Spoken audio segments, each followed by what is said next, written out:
उद्धव ठाकरेंच्या नेतृत्वात आज संभाजीनगरमध्ये हंबरडा मोर्चा। शेतकऱ्यांना सरसकट कर्जमाफी आणि पूरग्रस्तांना भरीव मदत या मागणीसाठी ठाकरे सेना रस्त्यावर उतरणार। मोर्चावर शिंदे फडणवीसांकडून टीकेची झोड।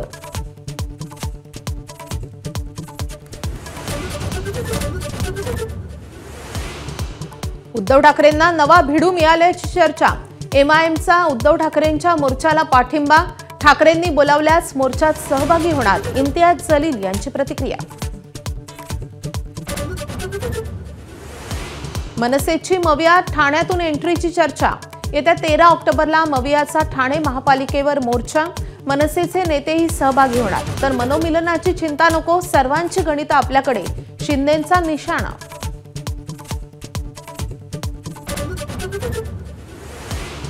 ठाकरे ब्रँड काय हे आगामी पालिका निवडणुकीत जनताच दाखवेल। बेस्ट कामगार सेनेच्या मेळाव्यात उद्धव ठाकरेंचा विरोधकांवर पलटवार।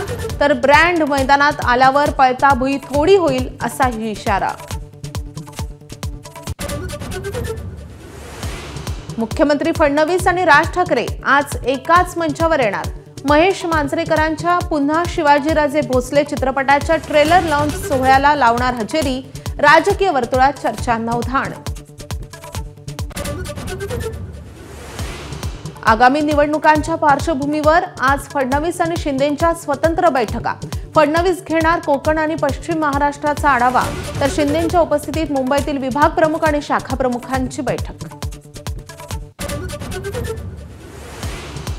आगामी निवडणुका महायुती म्हणून लढायच्या आहेत, मात्र काही जणांकडून आमचा छळकपट। संजय शिरसाटांचं भुवया उंचावणारं विधान। नेमका रोख कुणाकडे, चर्चांना उधाण। दिवंगत नेते गणपतराव देशमुखांच्या घरावर दारूच्या बाटल्या फेकल्याच्या निषेधार्थ आज सांगोल्यात सर्वपक्षीय बंद। कुणाची गय करणार नाही अशी पालकमंत्र्यांची ग्वाही। शेकापचे अनेक पदाधिकारी काल भाजपात। मुंबईमध्ये पोलिसांसाठी सरकार बांधणार 40,000 नवी घरं। 75 प्लॉट्सवर उभारणार टोलेजंग इमारती। गृहनिर्माण प्रकल्प उभारण्यासाठी स्थापन केली खास समिती। फौजदार आणि निरीक्षक आणि त्यासह वरिष्ठ अधिकाऱ्यांसाठी घरं बांधणार।